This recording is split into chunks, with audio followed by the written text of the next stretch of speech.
வாக்காளர் அதிகார யாத்திரை நடத்தக்கூடிய மை டியர் பிரதர் ராஜீவ்காந்தி அவர்களே,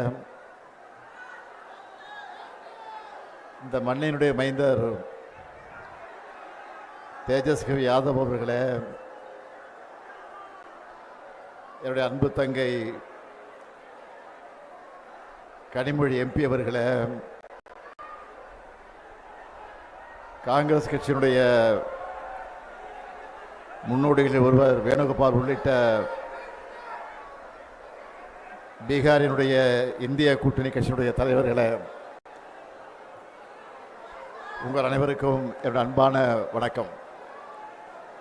मेरे प्रिय भाई राहुल गांधी जी और तेजस्वी यादव जी और मेरे बहन कनिमोड़ी जी और कांग्रेस से वेणुगोपाल जी, आप सबको नमस्कार. உங்களை எல்லாம் பார்ப்பதற்காகத்தான் 2000 கிலோமீட்டர் கடந்து நான் இங்கே வந்திருக்கிறேன். आप सबको देखने के लिए मैं 2000 किलोमीटर पार करके आया हूं.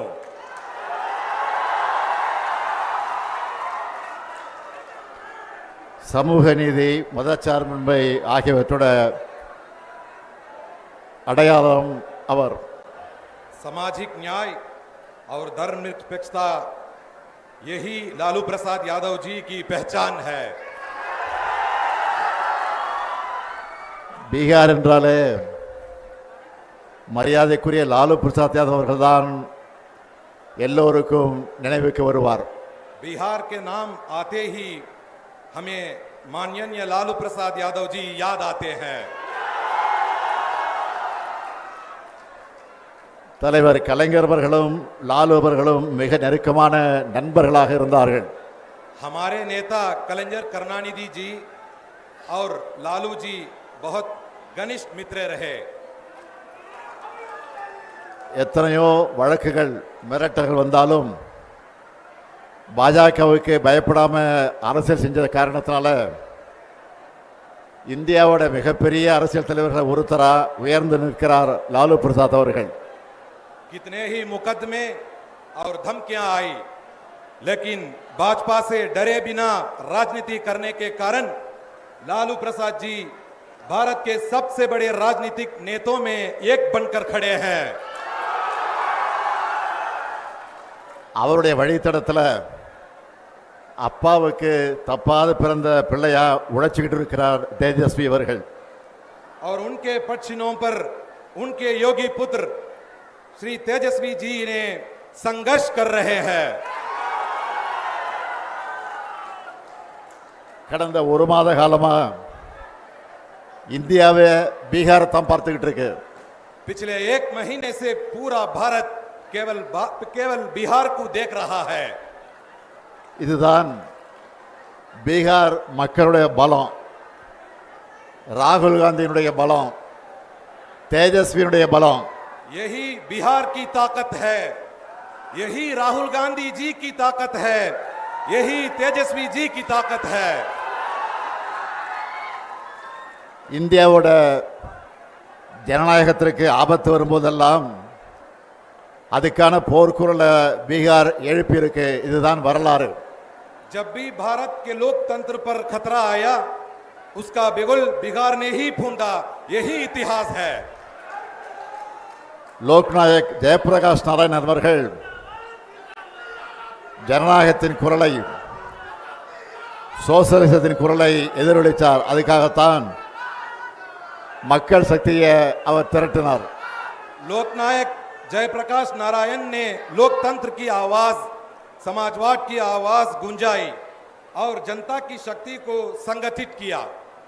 அந்த பணியைத்தான் அருமை சகோதரர் ராகுல் காந்தி அவர்களும் தம்பி தேஜஸ்வி அவர்களும் இங்க செஞ்சுக்கிட்டு இருக்காங்க. वही कार्य मेरे प्रिय भाई राहुल गांधी जी और छोटे भाई तेजस्वी जी यहां कर रहे हैं. இவங்க போராடலாம் மக்கள் கடல் மாதிரி திரண்டு வராங்க. जहां भी वो जाते हैं वहां जनता सागर की तरह उमड़ आती है. அதுலயும் தேஜஸ்வி அவர்கள் கார் ஓட்ட அதில் ராகுல் காந்தி பயணம் செஞ்ச காட்சியை பார்த்தேன். ஏன் மோட்டார் சைக்கிள் பயணத்தை நான் பார்த்தேன். मैंने वो दृश्य देखा जब तेजस्वी जी गाड़ी चला रहे थे और राहुल गांधी जी उसमें यात्रा कर रहे थे. और क्यों मैं बाइक यात्रा भी मैं नहीं देखी. உங்களுடைய நட்பு அரசியல் மட்டும் கிடையாது, ரெண்டு உடன்பிறப்புகளோட நட்பு. आपकी मित्रता केवल राजनीतिक मित्रता नहीं है, ये दो भाइयों की दोस्ती है. ஜனநாயகத்தை காக்க மக்கள் நலனுக்காக நீங்க ஒன்று சேர்ந்திருக்கீங்க. जनता की कल्याण और लोकतंत्र की रक्षा के लिए आप एकजुट हुए हैं. பீகார் எலெக்ஷன்ல உங்களுக்கு வெற்றியை பெற்றுத்தர போறது இந்த நட்பு தான். यही मित्रता आपको बिहार चुनाव में जीत दिलाने वाली है. பாஜகவோட துரோக அரசியல் தோற்க போகுது. தேர்தலுக்கு முன்னாடியே உங்களுடைய வெற்றி உறுதியாயிடுச்சு. भाजपा की विश्वासघाती राजनीति हारने वाली है. चुनाव से पहले ही आपकी जीत पक्की हो गई है. அதனால தான் இந்த வெற்றியை தடுக்க பார்க்கறாங்க. इसीलिए वो इस जीत को रोकने चाहते हैं. நியாயமா முறைப்படி வாக்குப்பதிவு நடந்தா பாஜக கூட்டணி தோத்துடும்னு மக்களான உங்களை வாக்களிக்க விடாம தடுக்கிறாங்க. अगर निष्पक्ष और सही तरीके से मतदान हुआ तो भाजपा गठबंधन हार जाएगा. इसलिए जनता को मतदान से रोकने का षड्यंत्र रचा जा रहा है. தேர்தல் ஆணையத்தை கீ கொடுத்தா ஆடுற பொம்மையா மாத்திட்டாங்க. चुनाव आयोग को वो रिमोट से चलने वाली खटपुतली बना चुके हैं. 65 லட்சம் பீகார் மக்களை வாக்காளர் பட்டியலிருந்து நீக்கினது ஜனநாயக படுகொலை.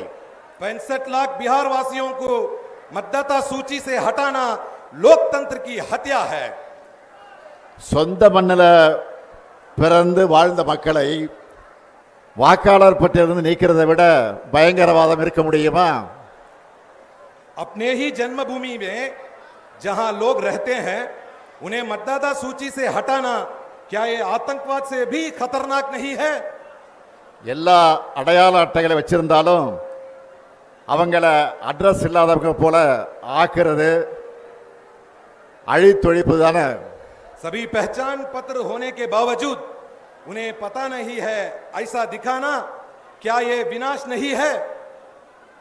சகோதரர்கள் ராகுலும் தேஜஸ்வியும் பெறப்போற வெற்றியை தடுக்க முடியாத பாஜக கொல்லைப்புற வழியா இந்த வேலையை பார்க்குது. मेरे भाइयों, राहुल जी और तेजस्वी जी की जीत को रोक ना पाने वाली भाजपा अब गुप्त रास्तों से ये काम कर रही है. இதுக்கு எதிராக என்னோட சகோதரர்கள் முன்னெடுத்துள்ள இந்த போராட்டத்தை வாழ்த்துறதுக்காகத்தான் நான் இங்க வந்திருக்கிறேன். इसी अन्याय के खिलाफ मेरे भाइयों ने जो आंदोलन छेड़ा है उसे समर्थन देने के लिए मैं तमिलनाडु से आया हूं. அதுலேயும் குறிப்பா ராகுல் காந்தி அவர்கள் தேர்தல் ஆணையத்தோட வாக்கு திருட்டு மோசடிகளையும் அம்பலப்படுத்திட்டு இருக்கார். இதுக்கு தேர்தல் ஆணையத்தால முறையான ஒரு பதிலை கூட சொல்ல முடியல. विशेषकर राहुल गांधी जी ने चुनाव आयोग की धांधलियों और वोट चोरी को उजागर किया है. ஆனா इसका जवाब तक चुनाव आयोग नहीं दे पाया. ஆனா ராகுல் காந்தி அவர்கள் உறுதிமொழி பத்திரம் தாக்கல் செய்யணும், மன்னிப்பு கேட்கணும்னு தலைமை தேர்தல் ஆணையர் ஞானேஷ்குமார் சொல்லுகிறார். लेकिन मुख्य चुनाव आयुक्त ज्ञानेश कुमार कहते हैं कि राहुल गांधी जी को शपथ पत्र दाखिल करना चाहिए, माफी मांगनी चाहिए. இந்த மிரட்டலுக்கெல்லாம் ராகுல் காந்தி பயப்படுவாரா? क्या राहुल गांधी ऐसा डरने वाले हैं? ராகுல் காந்தியோட வார்த்தைகள்லையும் கண்கள்லையும் எப்பவும் பயம் இருக்காது. राहुल गांधी जी की आंखों में और शब्दों में कभी डर नहीं होता. ராகுல் காந்தி அவர்களை பொறுத்த வரைக்கும் சும்மா அரசியலுக்காக மேடைகளுக்காக பேசுறவர் கிடையாது. தான் பேசுகிற ஒவ்வொரு வார்த்தையும் மிகுந்த கவனத்தோடு பேசுகிறவர் அவர். वो केवल राजनीति या मंच के लिए नहीं बोलते, जो भी कहते हैं बहुत सोच समझकर कहते हैं. இப்போ ஏன் பாஜக அவர் மேல பாயிறாங்கன்னா, आज भाजपा उन पर इसीलिए टूट पड़ी है. பாஜக தேர்தலை எப்படி கேலி கூத்தாக்கிடுச்சுன்னு ராகுல் காந்தி வெளிச்சம் போட்டு காட்டிட்டார். அந்த ஆத்திரத்தில் பாஜக அவர் மேல பாயிறாங்க. क्योंकि उन्होंने दिखा दिया भाजपा ने चुनाव को कैसे मजाक बना दिया है, इसलिए उन पर भाजपा टूट पड़ी है. மக்களுடைய வாக்குரிமையை பறிக்கிற பாஜகவோட அதிகாரத்தை மக்கள் நிச்சயமாக பறிப்பாங்க. அதைத்தான் பீகார்ல இப்ப கூடியிருக்கக்கூடிய இந்த கூட்டம் எடுத்து காட்டுகிறது. लोगों के मताधिकार को छीनने वाली भाजपा की सत्ता को जनता जरूर छीन लेगी, यही संदेश ये भीड़ दे रही है. 2024 நாடாளுமன்ற தேர்தலில் இந்தியா கூட்டணிக்கான அடித்தளத்தை இங்க இருக்கக்கூடிய பாட்னாவில் தான் விதைச்சோம். எங்களுக்கு சமமான அரசியல் எதிரிகள் இல்லை, எதிர்க்கட்சிகள் ஒன்று சேர மாட்டாங்கன்னு நினைச்ச பாஜகவோட கர்வத்தை தகர்த்த இடம்தான் இந்த பீகார். 2024 लोकसभा चुनाव के लिए इंडिया गठबंधन की नींव हमने यहां पाटना में डाली. भाजपा को लगा था विपक्षी पार्टियां कभी एकजुट नहीं होंगी, उस घमंड को बिहार ने तोड़ा. 400 இடம்னு கனவு கண்டவங்கள 240 அடக்கினது இந்தியா கூட்டணி. 400 सीटों का सपना देखने वालों को 240 में समेट दिया इंडिया गठबंधन ने. மெஜாரிட்டின்னு ஆட்டம் போட்டவங்க மைனாரிட்டி ஆகிட்டாங்க. மக்கள் சக்திக்கு முன்னாடி எப்படிப்பட்ட சர்வாதிகாரியை மண்டியிட்டு தான் ஆகணும்னு மீண்டும் பீகார் நிரூபிக்கணும். बहुमत के डिंडोरा पीटने वाले अल्पमत में बदल गए. जनता की ताकत के आगे हर तानाशाह को झुकना ही पड़ता है. ये फिर एक बार बिहार साबित करना है. அருமை சகோதரர் ராகுல் காந்தி அவர்களே, நீங்கள் இன்னைக்கு இந்தியாவுக்கான வழக்கறிஞராக இருக்கீங்க. मेरे प्रिय भाई राहुल गांधी जी आज अब भारत के वकील हैं. உங்களால இந்திய மக்களுக்கு நீதி கிடைக்கும், இந்தியாவில் ஜனநாயகம் தழைக்கும். आपके कारण भारत के लोगों को न्याय मिलेगा, भारत में लोकतंत्र फूले फलेगा.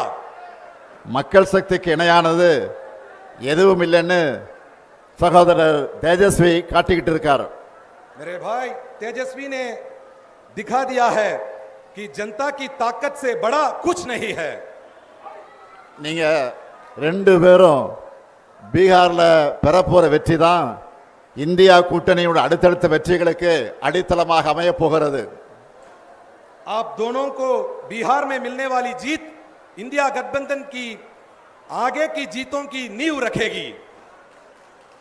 பீகார் சட்டமன்ற தேர்தலில் நீங்க வெற்றி பெற்ற பிறகு நடைபெறக்கூடிய வெற்றி விழா கூட்டத்தில் நிச்சயமா உறுதியா நானும் பங்கேற்பேன். நன்றி, வணக்கம். बिहार विधानसभा चुनाव में आप जीतने के बाद होने वाली सभा में भी मैं भाग लूंगा. धन्यवाद, नमस्कार.